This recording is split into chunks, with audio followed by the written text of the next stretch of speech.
Hello and welcome to Prayag Career Institute's English class। यह video main course of competitive English के लिए है और आज का टॉपिक है rules for change in persons और इससे आगे। तो आइए आज का video rules for change in persons के साथ हम शुरू करते हैं। All pronouns I, we, you, he, she, they, ये सभी प्रोनाउंस है और ये सभी pronouns used in the reported speech are changed according to the following rules. इनको सभी को कुछ नियमों के अनुसार या निम्न प्रकार लिखे हुए नियमों के अनुसार इनको चेंज किया जाता है। फिर से सुन लीजिए, all pronouns used in the reported speech, जो वे सभी प्रोनाउंस जो रिपोर्टेड स्पीच में प्रयोग किए जाते हैं उन प्रोनाउंस को निम्न प्रकार से या निम्न नियमों के अनुसार चेंज किया जाता है या इन नियमों के अनुसार चेंज किया जाता है। Rule 1, every first person pronoun used in the reported speech is changed according to the person of the subject of the reporting speech. तो इसको समझिए, यहां पर इस तरह से देखिए, एवरी फर्स्ट पर्सन, ये फर्स्ट पर्सन है। एवरी फर्स्ट पर्सन प्रोनाउन, यहां ये इसको मैं राउंड कर रहा हूं, इसके चारों तरफ कर्सर घुमा रहा हूं, तो ऐसे देखिए, every first person pronoun used in the reported speech, तो ये पूरा रिपोर्टेड स्पीच है। इज चेंज्ड, ये चेंज किया जाता है according to the person of the subject of the reporting speech. तो ये रिपोर्टिंग स्पीच और इसका रिपोर्टिंग स्पीच का सब्जेक्ट ये है। तो ये कहा जाता है कि प्रत्येक फर्स्ट पर्सन प्रोनाउन यानी रिपोर्टेड स्पीच में यदि कोई फर्स्ट पर्सन प्रोनाउन है तो वह first person pronoun reported speech में यदि कोई है तो उसको इनडायरेक्ट में चेंज करते समय, यानी कि सेंटेंस को इनडायरेक्ट नरेशन या स्पीच में चेंज करते समय इस फर्स्ट पर्सन प्रोनाउन को रिपोर्टिंग स्पीच के सब्जेक्ट के अनुसार चेंज किया जाता है। इसका मतलब है कि अगर यहां फर्स्ट पर्सन आई है, रिपोर्टेड स्पीच का फर्स्ट पर्सन आई है, तो उसको रिपोर्टिंग स्पीच यानी वर्ब के रिपोर्टिंग स्पीच के सब्जेक्ट के अनुसार का मतलब है कि अगर ये थर्ड पर्सन है तो इस आई को भी थर्ड पर्सन में चेंज कर दिया जाएगा। अगर ये भी फर्स्ट पर्सन है तो इसको भी फर्स्ट पर्सन रहने दिया जाएगा। अगर ये सेकंड पर्सन है तो इसको सेकंड पर्सन कर दिया जाएगा। ये है, यानी अभी ये फर्स्ट पर्सन है लेकिन ये रिपोर्टिंग स्पीच का जो सब्जेक्ट है वह थर्ड पर्सन है। तो जब इसको इनडायरेक्ट यानी कि एक इन्वर्टेड कॉमास हटा करके जब हम इसको आगे इनडायरेक्ट स्पीच में लिखेंगे तो आई को भी थर्ड पर्सन के प्रोनाउन में कर दिया जाएगा। तो इसलिए थर्ड पर्सन का प्रोनाउन क्या हो जाएगा, ही। तो इसलिए यहां पर इसके लिए यहां पर ही में चेंज कर दिया गया। तो he said that he was doing, तो यह मतलब ये, अब इसका एग्जाम्पल देख लीजिए, he said comma inverted comma I am doing my work. तो यहां आई को किसमें, आई क्या है, फर्स्ट पर्सन है और रिपोर्टिंग स्पीच का सब्जेक्ट क्या है, ही थर्ड पर्सन है। तो इसलिए आई को भी थर्ड पर्सन में कर दिया जाएगा। तो क्या हो जाएगा, ही हो जाएगा। तो इसका जो इनडायरेक्ट स्पीच में जो चेंज होता है वह सेंटेंस हो जाता है, he said that he was doing his work।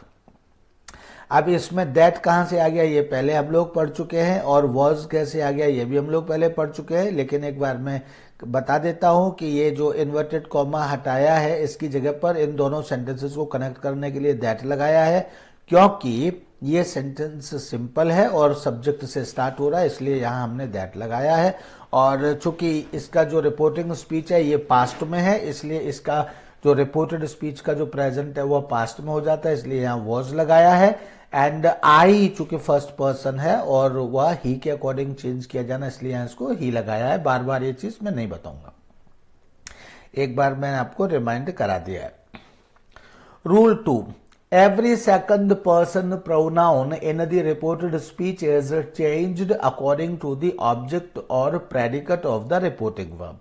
तो यहां पे फिर से देखिए, every second person pronoun in the reported speech, तो सेकंड पर्सन प्रोनाउन क्या होता है? यू। तो every second person pronoun in the reported speech. तो रिपोर्टेड स्पीच कौन सी है? ये यहां से इन्वर्टेड कॉमास के अंदर रिपोर्टेड स्पीच होती है। तो हर सेकंड पर्सन प्रोनाउन, तो सेकंड पर्सन प्रोनाउन क्या होता है? यू। तो ये यू, यानी योर भी क्या है? ये भी सेकंड पर्सन प्रोनाउन ही है। तो हर second, every second person pronoun in the reported speech, तो ये रिपोर्टेड स्पीच है, इज चेंज्ड, इसको चेंज कर दिया जाता है अकॉर्डिंग टू द ऑब्जेक्ट और predicate of the reporting verb. तो रिपोर्टिंग वर्ब क्या है? रिपोर्टिंग वर्ब है रमेश सेड टू हिम, ये रिपोर्टिंग वर्ब है। तो रिपोर्टिंग वर्ब का या तो प्रेडिकेट मान लीजिए या उसका ऑब्जेक्ट मान लीजिए, दोनों ही हिम है। तो हिम के अकॉर्डिंग, हिम के अकॉर्डिंग कहने का मतलब क्या है? इसका मतलब यह है, हिम के अकॉर्डिंग कहने का मतलब है कि हिम का पर्सन क्या है? तो हिम का पर्सन है थर्ड पर्सन, तो इसका थर्ड पर्सन हो जाएगा, यानी यू है, यू किस में चेंज हो जाएगा? थर्ड पर्सन में चेंज हो जाएगा। और योर है, ये पजेसिव केस है, तो ये भी किस में चेंज हो जाएगा? ये भी थर्ड पर्सन में, यानी योर का थर्ड पर्सन का पजेसिव हिज होता है, और थर्ड पर्सन का जो सब्जेक्ट होता है वो ही होता है, यानी यू यहां पर सब्जेक्ट है, तो यहां पर थर्ड पर्सन सब्जेक्ट आएगा। योर यहां पजेसिव है, तो यहां थर्ड पर्सन पजेसिव आएगा। तो इसलिए यू को हमने, यू को चेंज करेंगे हम किसके अकॉर्डिंग? यू को रमेश के, यू को हिम के अकॉर्डिंग सॉरी चेंज करेंगे हम, क्योंकि यू क्या है? सेकंड पर्सन, और सेकंड पर्सन को हम ऑब्जेक्ट या प्रेडिकेट के अकॉर्डिंग चेंज करते हैं। तो इसलिए यू सब्जेक्ट है, तो सब्जेक्ट के रूप में थर्ड पर्सन क्या हो जाएगा? ही हो जाएगा। योर जो है पजेसिव केस है, तो पजेसिव में थर्ड पर्सन हिज हो जाएगा। तो इस तरह से हम यहाँ चेंज कर देंगे। और यह sentence Ramesh said to him you are not doing your work seriously, ये इनडायरेक्ट में चेंज होकर के हो जाएगा Ramesh told him that he was not doing his work seriously, यानी योर को हिज में चेंज कर दिया और यू को ही में चेंज कर दिया।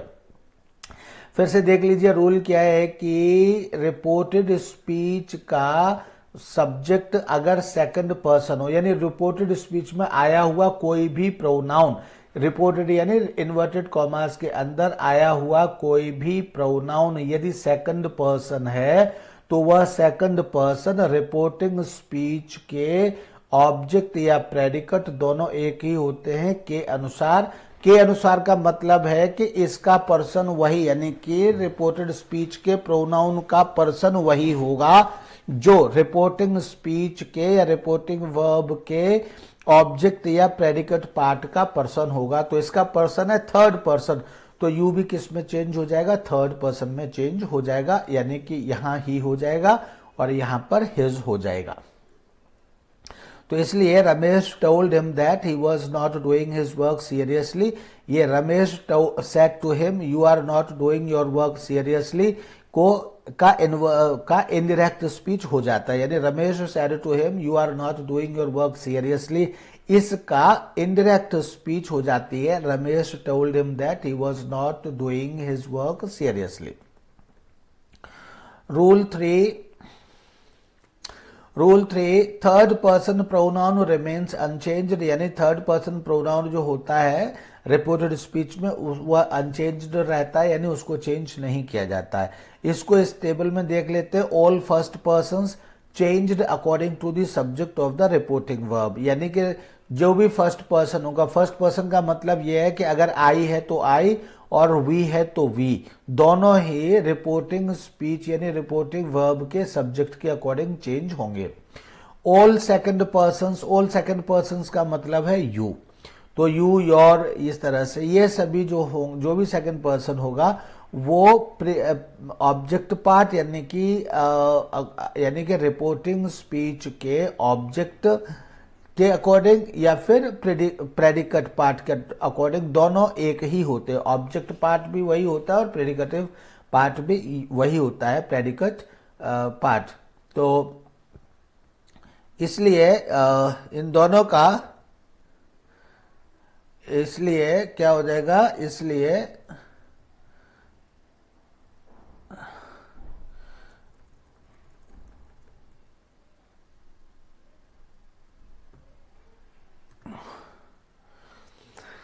changed according to the object or predicate of the reporting verb के अकॉर्डिंग चेंज हो जाएगा। तो ये, और थर्ड पर्सन में कोई भी चेंज नहीं होगा, टेबल मैंने पढ़ दिया। इसके बाद है मिसलेनियस चेंजेस। मिसलेनियस चेंजेस का मतलब है और भी इससे जुड़े हुए अन्य चेंजेस। तो some typical words used in the reported speech are changed as listed below.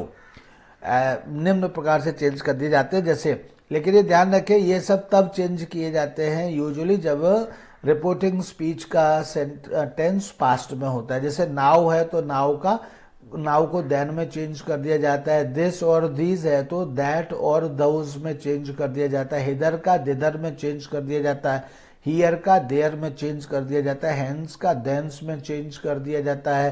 And 10 का सौ में चेंज कर दिया जाता है। कम का गो में चेंज कर दिया जाता है। टुडे का दैट डे में चेंज कर दिया जाता है। टुमारो का नेक्स्ट डे में चेंज कर दिया जाता है। येस्टरडे का द प्रीवियस डे में चेंज कर दिया जाता है। लास्ट नाइट का द प्रीवियस नाइट में चेंज कर दिया जाता है। अगो का बिफोर में चेंज कर दिया जाता है।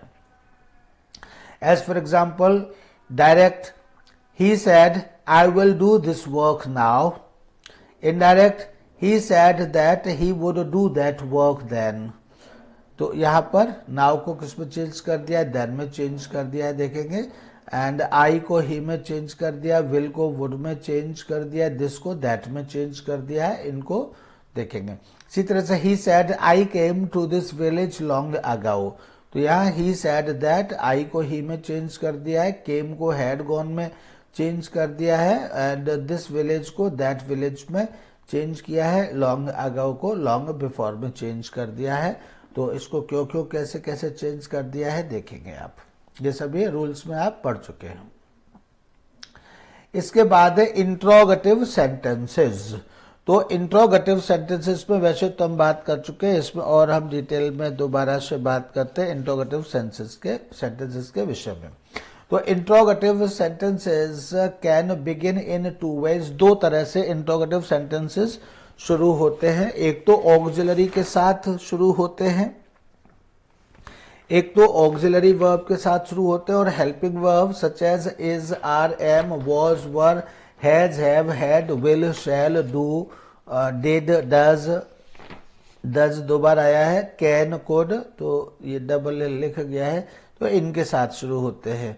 और कैन या कुड के साथ शुरू होते हैं, या फिर विद इंट्रोगेटिव एडजेक्टिव या प्रोनाउन और इंट्रोगेटिव एडवर्ब के साथ शुरू होते हैं।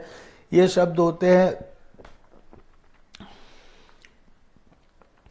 ये शब्द होते हैं WHO, who, whom, whose, which, what, when, where, why और how, ये इनसे शुरू होते हैं। एंड तो ये दो तरह से शुरू होते हैं।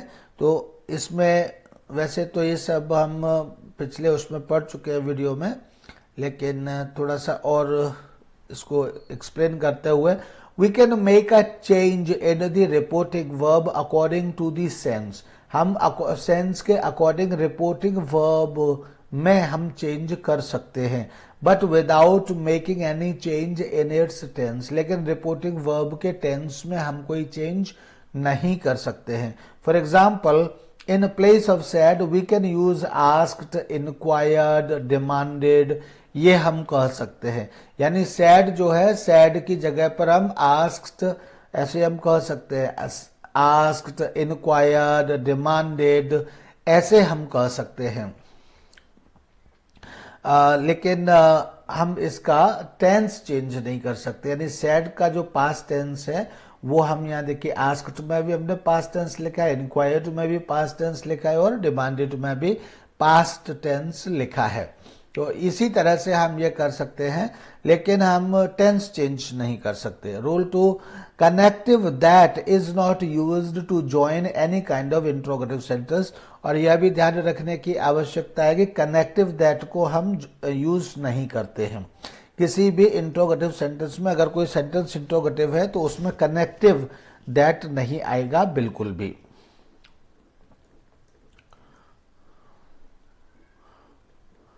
Rule 3, if the interrogative sentence begins with, थोड़ा सा मैं इसको, हाँ अरे अब ज्यादा ही हो गया। चलिए, if the interrogative sentence begins with N auxiliary और हेल्पिंग वर्ब, अगर कोई इंट्रोगेटिव सेंटेंस ऑक्सिलरी वर्ब या हेल्पिंग वर्ब से शुरू होता है इन दी डायरेक्ट नरेशन, डायरेक्ट स्पीच या नरेशन में कोई सेंटेंस अगर ऑक्सिलरी वर्ब या हेल्पिंग वर्ब यानी दोनों एक ही चीज होते हैं, अथवा या मीन्स अथवा हेल्पिंग वर्ब से शुरू होता है, it begins with if or whether in the indirect narration, तो उसको इनडायरेक्ट नरेशन में चेंज करने के लिए हमको इफ या वेदर का प्रयोग हम करते हैं। ये हम पहले भी बता चुके हैं। If the interrogative sentence begins with an interrogative adverb, अगर कोई इंट्रोगेटिव सेंटेंस किसी इंट्रोगेटिव एडवर्ब, एडजेक्टिव या प्रोनाउन से शुरू होता है इन द डायरेक्ट नरेशन यानी डायरेक्ट स्पीच में, तो it will begin with the same interrogative adverb, adjective, pronoun, तो यह सेम एडजेक्टिव, एडवर्ब या प्रोनाउन से शुरू होगा in the indirect narration. Indirect narration में भी या इनडायरेक्ट स्पीच में भी जिस इंट्रोगेटिव, एडवर्ब, एडजेक्टिव या प्रोनाउन से शुरू हुआ है वह सेंटेंस उसी से वह शुरू होगा। No connective is needed to join it with the reporting speech, reporting speech से इसको जोड़ने के लिए किसी भी कनेक्टिव की आवश्यकता नहीं होती है। This is a very important rule and must be very carefully observed, ये बहुत ही इंपॉर्टेंट नियम होता है और बहुत ध्यान से इसको फॉलो करना चाहिए और देखा जाना चाहिए। The interrogative sentence is changed into an assertive sentence. Interrogative sentence जो होता है उसको हम assertive sentence में चेंज कर देते हैं in the indirect narration. Indirect narration में जो सेंटेंस इंट्रोगेटिव सेंटेंस में मतलब डायरेक्ट स्पीच में जो सेंटेंस इंट्रोगेटिव फॉर्म में होता है उसको हम असर्टिव सेंटेंस बना देते हैं, यानी कि उसको हम पॉजिटिव सेंटेंस बना देते हैं या सकारात्मक वाक्य बना देते हैं, यानी कि बिना मतलब सिंपल सेंटेंस बना देते हैं उसको। In order to change an interrogative sentence into an assertive one, the subject is used before the verb and the mark of interrogation should be removed. तो in order to change an interrogative sentence into an assertive sentence, चूंकि वो पहले interrogative sentence होता है तो उस interrogative sentence को assertive sentence में चेंज करने के लिए the subject is used before the verb, जो सब्जेक्ट है वो वर्ब से पहले लिखा जाता है। इंट्रोगेटिव में वर्ब पहले लिखी होती है और सब्जेक्ट बाद में लिखा होता है, और असर्टिव सेंटेंस में हम सब्जेक्ट को पहले और वर्ब को बाद में लिख देते हैं या करते हैं। And the mark of interrogation should be removed, और जो इंटेरोगेशन का मार्क है उसको हम रिमूव कर देते हैं या कर दिया जाना चाहिए। रूल 6, द ऑक्सिलरी डू और does of the reported speech is removed. Reported speech की अगर कोई डू और डज है तो उस ऑक्सिलरी वर्ब आई है, रिपोर्टेड स्पीच में अगर डू, डज या डिड भी आया हो तो इनको हटा देना चाहिए। And in their place the past indefinite tense of the main verb is used, और इसकी जगह पर past indefinite tense, main verb का पास्ट इंडेफिनिट टेंस प्रयोग किया जाता है, लेकिन ये उसके लिए है ये वाला रूल जब वह रिपोर्टिंग स्पीच पास्ट टेंस में हो। तो अगर रिपोर्टिंग स्पीच पास्ट टेंस में नहीं है तब यह रूल लागू नहीं होता है।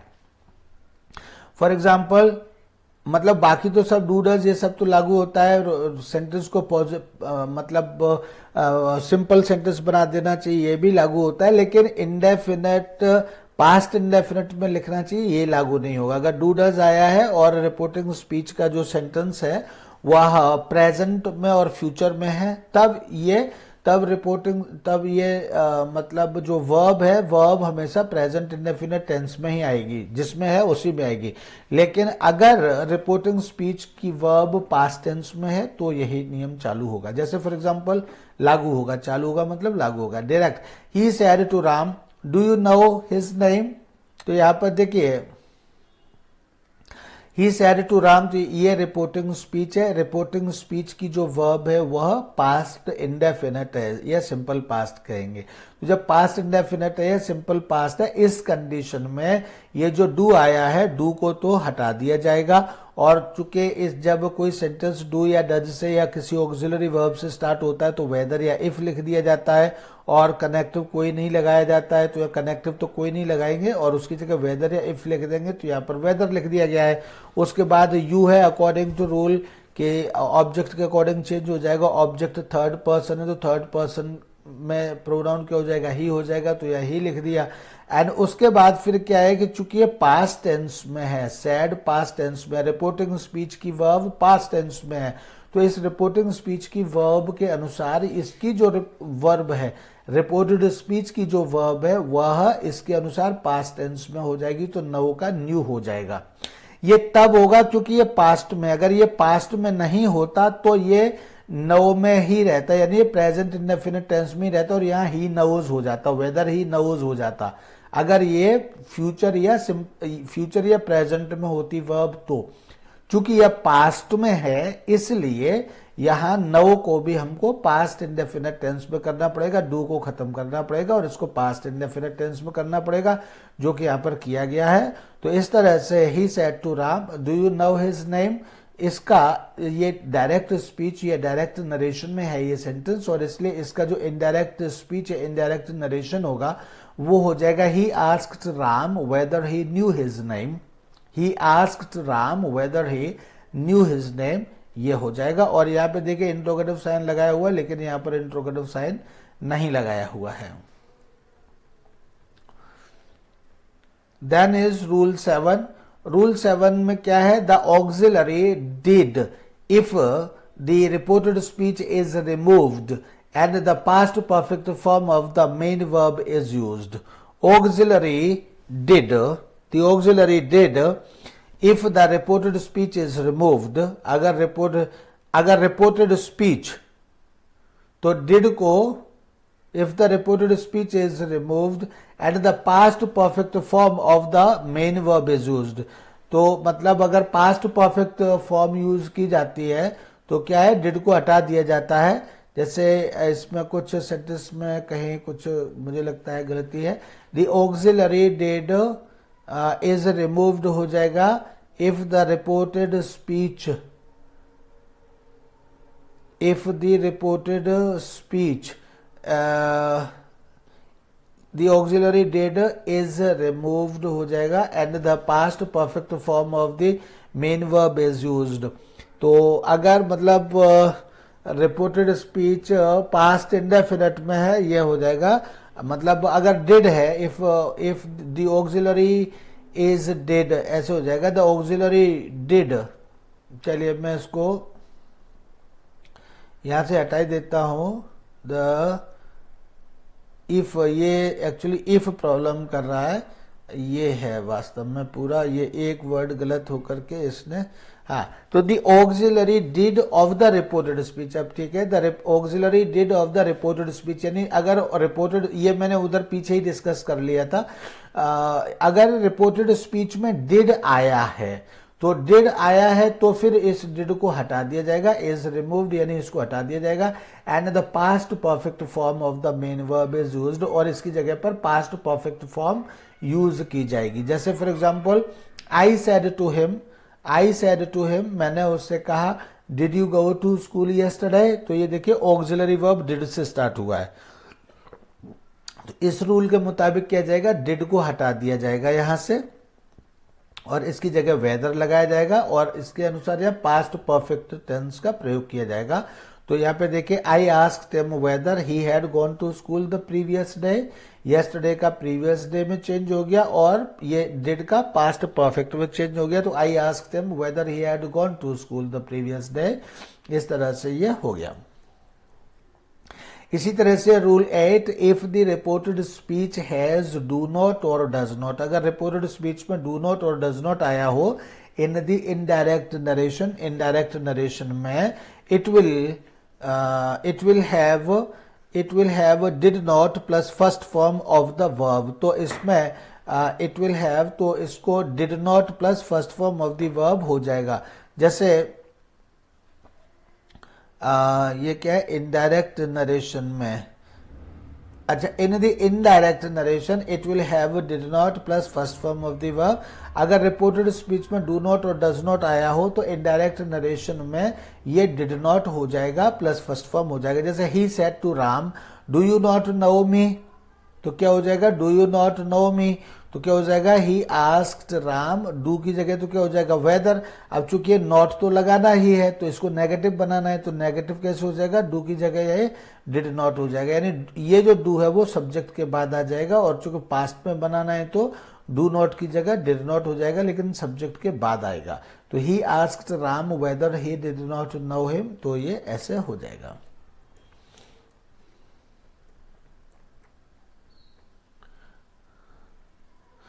Now, rule number 9 is if the reported speech has did not in the direct narration, अगर direct narration में reported speech, if the reported speech has did not, अगर reported speech में did not है तो in the direct narration में it will have had not plus past perfect form, यानी कि third form of the verb in the indirect narration, यानी कि अगर रिपोर्टेड स्पीच में डिड नॉट आया है तो फिर डायरेक्ट नरेशन में जाते समय ये had not plus third form of the verb हो जाएगा।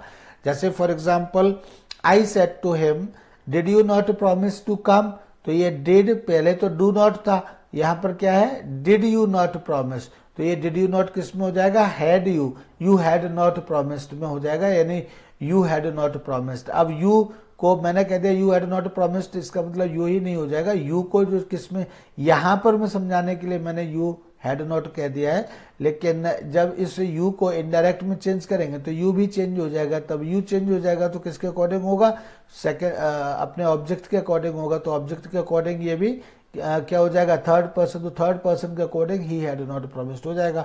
तो I asked him whether, whether क्यों लगाए, क्योंकि ऑक्सिलरी वर्ब से स्टार्ट हो रहा है, तो वेदर उसके बाद यू किस में चेंज हो जाएगा, ही में, तो ही हो गया वेदर ही, और उसके बाद ये डिड नॉट किस में चेंज हो जाएगा, हैड नॉट में, तो whether he had not promised to come, इस तरह से हो जाएगा whether he had not promised to come. तो ये हैड नॉट क्यों हो रहा है फिर से देख लीजिए, क्योंकि ये सेंटेंस इंट्रोगेटिव भी और नेगेटिव भी है, तो इसके इंट्रोगेटिव होने के कारण तो हमने वेदर लगा दिया और यहां से डिड खत्म कर दिया, लेकिन फिर भी हमको ये सेंटेंस तो नेगेटिव रखना पड़ेगा, तो नेगेटिव रखने के लिए क्या करेंगे हम, क्योंकि इस सेंटेंस जब डिड हो गया तो डिड को जब हम इनडायरेक्ट नरेशन में चेंज करते हैं तो वो पास्ट परफेक्ट हो जाता है, तो यहां पर पास्ट परफेक्ट नेगेटिव में लगा दिया जाएगा, और नेगेटिव में पास्ट परफेक्ट क्या है, subject plus had plus not plus third form of the verb, तो whether he had not promised to come, इस तरह से ये हो जाएगा। Rule 10, the rules for change in pronouns are the same as applicable in assertive sentences.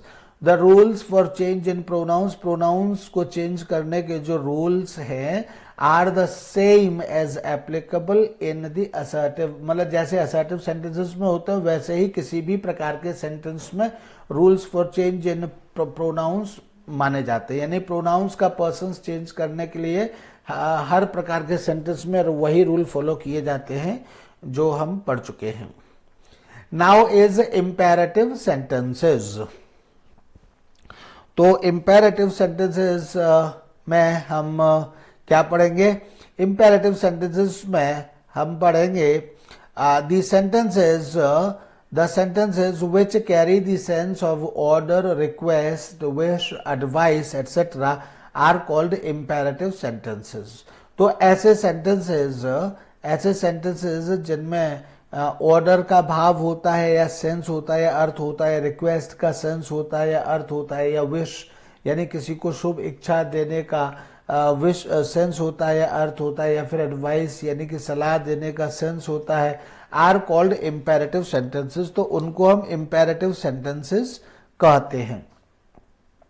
These sentences often begin with finite verb, ये sentences usually मतलब अधिकांशतः finite verb से start होते हैं। तो फाइनाइट वर्ब क्या होती है यहाँ पर यह भी मैं बता दूं, तो फाइनाइट वर्ब उस वर्ब को कहते हैं जो हमेशा अपने सब्जेक्ट के नंबर और पर्सन के अकॉर्डिंग जो यूज की जाती है वर्ब, उसको हम फाइनाइट वर्ब कहते हैं, यानी ऐसी कोई भी वर्ब जो अपने सब्जेक्ट के अकॉर्डिंग यूज की जाती है उसको हम फाइनाइट वर्ब कहते हैं, जो सब्जेक्ट के अकॉर्डिंग नहीं यूज की जाती है उसको हम नॉन फाइनाइट कहते हैं। तो इस तरह से अब है go away, work hard, bring a glass of water, तो ये सभी क्या है, ये सभी इंपेरेटिव सेंटेंसेस हैं। Go away, work hard, bring a glass of water, ये सभी इंपेरेटिव सेंटेंसेस हैं, क्योंकि ये गो अवे ये ऑर्डर दे रहा है, वर्क हार्ड ये एडवाइस दे रहा है, ऑर्डर भी हो सकता है, bring a glass of water ये भी एक ऑर्डर है। तो sometimes these sentences also begin with, ये सेंटेंसेस भी कभी कभी किससे स्टार्ट होते हैं, लेट से स्टार्ट होते हैं, प्लीज से भी स्टार्ट होते हैं, kindly and such other polite expression से भी स्टार्ट होते हैं। तो जैसे प्लीज हेल्प मी, तो प्लीज से स्टार्ट हो गया, काइंडली लीव द सीट, तो ये काइंडली से स्टार्ट हो गया, लेट हिम कम, ये भी ऑर्डर देने वाला है लेकिन ये लेट से स्टार्ट हो गया। तो इस तरह से ये स्टार्ट होते हैं। तो इनके लिए हम आगे पढ़ेंगे, इनके विषय में रूल्स पढ़ते हैं कि इनको कैसे प्रयोग करते हैं। तो rule 1, the reporting verb can appropriately be changed according to the sense but without making any change in its tense. तो देखिए इंपेरेटिव सेंटेंस में जो रिपोर्टिंग वर्ब होती है, रिपोर्टिंग वर्ब को चेंज किया जा सकता है, अप्रोप्रिएटली बी चेंज्ड, यानी रिपोर्टिंग वर्ब को चेंज किया जा सकता है according to the sense, sense के अनुसार, जो भी हमारा अर्थ या भाव है सेंटेंस का उसके अनुसार रिपोर्टिंग वर्ब को चेंज किया जा सकता है, but without making any change in its tense, लेकिन इसके टेंस में कोई चेंज नहीं किया जा सकता है। For example, in place of said we can use requested, asked, ordered, advised, suggested, proposed, forbade, इनमें से हम कोई भी शब्द लिख सकते हैं सैड की जगह पर। हम रिक्वेस्टेड भी लिख सकते हैं, अगर हमें रिक्वेस्ट का फीलिंग लगता है तो हम रिक्वेस्टेड लिख सकते हैं, और अगर हमें पूछने वाला या ऑर्डर देने वाला फील होता है तो आस्क्ड भी लिख सकते हैं, ऑर्डर्ड भी लिख सकते हैं। सलाह देने का अर्थ हमको महसूस होता है तो एडवाइज्ड भी लिख सकते हैं, सजेस्टेड भी लिख सकते हैं, प्रपोज्ड भी लिख सकते हैं, और मना करने का है तो फॉरबेड भी लिख सकते हैं।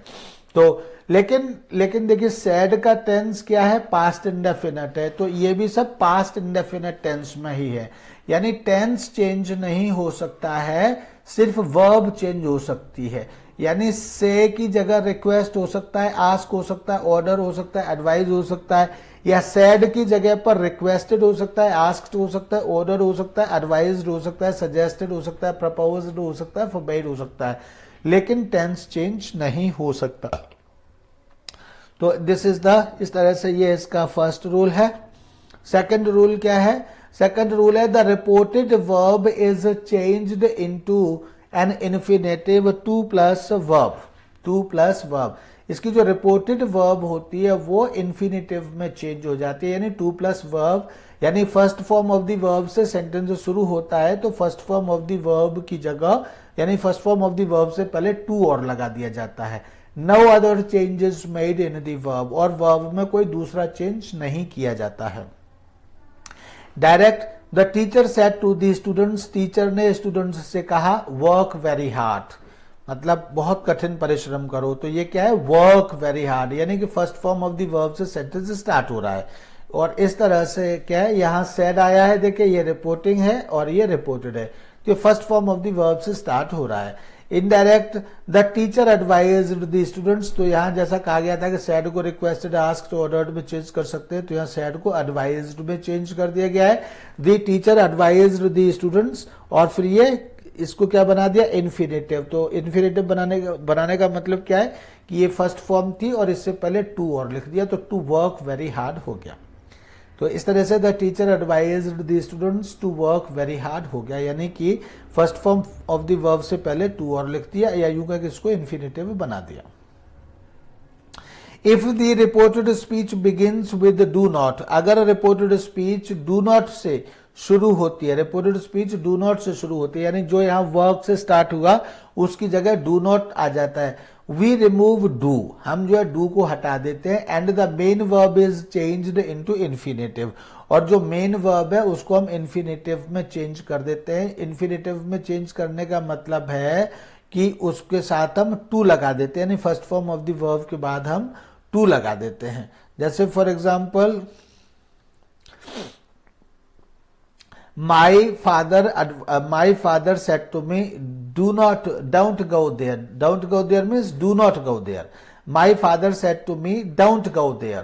तो don't go there मतलब do not go there। अब do not go there में से हमने क्या हटा दिया, to हटा दिया हमने। सॉरी डू हटा दिया, हमने डू को हटा देते हैं, we remove do and the main verb is changed into an infinitive, और मेन वर्ब को हम इन्फिनेटिव बना देते हैं। तो मतलब डू को तो हटा दिया तो नॉट वहीं रह गया। तो indirect my father advised me, do को हटा दिया तो नॉट रह गया और वर्ब को इन्फिनेटिव बना दिया। इन्फिनेटिव बनाने का मतलब है गो से पहले टू लगा दिया, यानी यहाँ जो भी first form of the verb है उससे पहले हम टू लगा देंगे यहाँ पे, तो ये इन्फिनेटिव हो जाएगा। तो my father advised me not to go there, my father said to me don't go there, और यहाँ सेड को किस में चेंज कर दिया, एडवाइज्ड में चेंज कर दिया, my father advised me not to go there, ये हो गया। इसी तरह से rule four the rules for change in tense and pronouns are the same as discussed under assertive sentences. तो rules for change in tense और pronouns में जो रूल्स चेंज होते हैं, मतलब चेंज करने के लिए जो रूल्स होते हैं, the rules for change in tense and pronouns are the same, वे रूल्स सेम होते हैं as discussed under assertive sentences. जो असर्टिव सेंटेंसेस में डिस्कस किए जा चुके हैं वही रूल्स होते हैं इनके यहाँ पर टेंस और प्रोनाउंस को चेंज करने में, बाकी सब कुछ यही होता है। यानी कि अगर डू नॉट है तो डू को हटा करके नॉट लगा रहने दिया और वर्ब को इन्फिनेटिव बना दिया, तो वर्ब से पहले टू लिख दिया, बस हो गया। द रूल, तो ये मैंने आपको बता दिया। Fifth rule is some imperative sentences carry the sense of prohibition. कुछ इंपेरेटिव सेंटेंसेस ऐसे होते हैं जिनका जो सेंस होता है वह प्रोहिबिशन यानी मना करने का होता है, जिनमें किसी चीज के विषय में मना किया जाता है। इन सच सेंटेंसेस फॉरबिड और फॉरबेड कैन बी यूज्ड। ऐसे सेंटेंसेस में या तो फॉरबिड या फिर forbade, forbid present indefinite tense में और फॉरबेड पास्ट इंडेफिनिट टेंस में यूज किया जा सकता है। जैसे my father said don't play in the sun, my father said don't play in the sun, यानी सन में मत खेलो, यानी धूप में मत खेलो।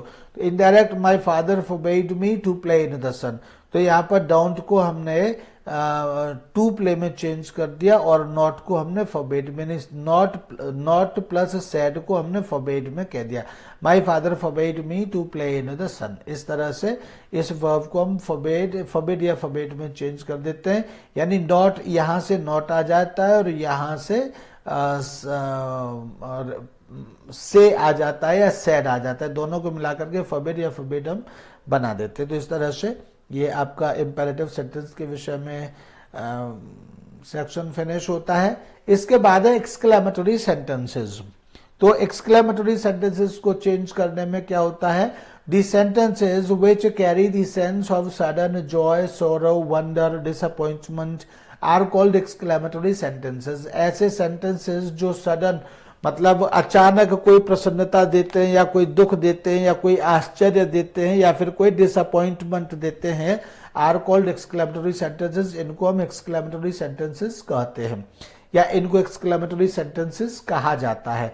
These sentences generally begin with such exclamatory words। ये sentences वास्तव में किसी exclamatory words के द्वारा शुरू किए जाते हैं, जैसे alas, oh, hurrah, bravo, how, what। इस तरह के शब्दों से ये एक्सक्लेमेटरी होते हैं, तो इस तरह के शब्दों से ये शुरू होते हैं यूजुअली। तब क्या करते हैं, तब इनको चेंज करने के लिए क्या होता है, rule one, in place of the reporting verb said, some other verbs as exclaimed, wished, prayed are used according to the sense। जहां पर हम said कहते हैं तो said की जगह पर इनको चेंज, एक्सक्लेमेटरी सेंटेंसेस को चेंज करते समय, इनडायरेक्ट नरेशन में चेंज करते समय said की जगह पर या तो exclaimed आ जाता है या wished आ जाता है या prayed आ जाता है या मीनिंग के अकॉर्डिंग इस तरह से कुछ और भी वर्ड्स आ सकते हैं। दूसरा है कनेक्टिव दैट इज यूज्ड। इनमें कनेक्टिव दैट को यूज किया जाता है और मतलब एक्सक्लेम्ड, विश्ड, प्रेड इस तरह से लिखने के बाद फिर कनेक्टिव दैट आता है। And rule number 3, after the reporting verb we use such expressions as. Reporting verb के बाद हम कुछ एक्सप्रेशंस इस तरह के भी हम इसमें यूज कर लेते हैं, जैसे जॉयफुली, सोरोफुली, विद सोरो। जो भी सेंस है उस, अगर खुशनुमा है कोई अर्थ तो जॉयफुली, अगर कुछ दुख देने वाला अर्थ है तो sorrowfully या with sorrow या with joy, in astonishment कोई आश्चर्यचकित करने वाली बात है तो in astonishment ऐसे ये हम लिख देते हैं etcetera according to the sense. ये सब हम रिपोर्टिंग वर्ब के बाद लिख देते हैं। Exclamatory sentence is changed into assertive sentence. तो जो एक्सक्लेमेटरी सेंटेंस होता है, wow what a nice boy, what a nice thing, how beautiful thing is, how beautiful valley is, इस तरह से सीन इज, तो इन सभी सेंटेंसेस को हम किसमें चेंज कर देते हैं, असर्टिव सेंटेंस में, यानी कि सिंपल सेंटेंस में चेंज हो जाता है। एक्सक्लेमेटरी सेंटेंस असर्टिव सेंटेंस में चेंज हो जाता है। Rule 5, the rules for change of tense and pronoun are the same as used in assertive sentences. तो टेंस और प्रोनाउन को चेंज करने के सभी रूल्स वही हैं जो असर्टिव सेंटेंसेस में चेंज करते समय जो टेंस और प्रोनाउंस हमने पढ़े वही सब रूल्स हैं टेंस और प्रोनाउन को चेंज करने के लिए। यानी कि एक्सक्लेमेटरी सेंटेंसेस को भी इनडायरेक्ट नरेशन में चेंज करने के लिए वही टेंस और प्रोनाउन को चेंज करने के लिए भी वही रूल्स हैं जो हम असर्टिव सेंटेंसेस में या असर्टिव सेंटेंसेस को इनडायरेक्ट नरेशन में चेंज करते समय पढ़ चुके हैं। तो rule 6, if the exclamatory sentence in the direct narration is incomplete, यानी अगर कोई एक्सक्लेमेटरी सेंटेंस डायरेक्ट नरेशन में इनकम्प्लीट है यानी कि पूरा नहीं है, it is made a complete sentence, तब इसको हम कंप्लीट सेंटेंस बनाते हैं इन the indirect narration. Indirect narration में हम इसको पूरा सेंटेंस यानी कंप्लीट सेंटेंस बनाते हैं by adding appropriate subject and verb. इसके साथ यूजफुल यानी कि उचित और उपयोगी सब्जेक्ट या वर्ब जोड़कर हम इसको एक पूरा और कंप्लीट सेंटेंस बनाते हैं। एंड इसके बाद है क्वेश्चन टैग, तो इसको हम टॉपिक को यहीं तक रखेंगे और क्वेश्चन टैग से हम दूसरा वीडियो लेंगे। और तो इस वीडियो में इतना ही, यहीं तक। Thank you and bye bye. बहुत जल्दी दूसरे वीडियो में हमारी आपकी मुलाकात होगी, तब तक के लिए बाय बाय।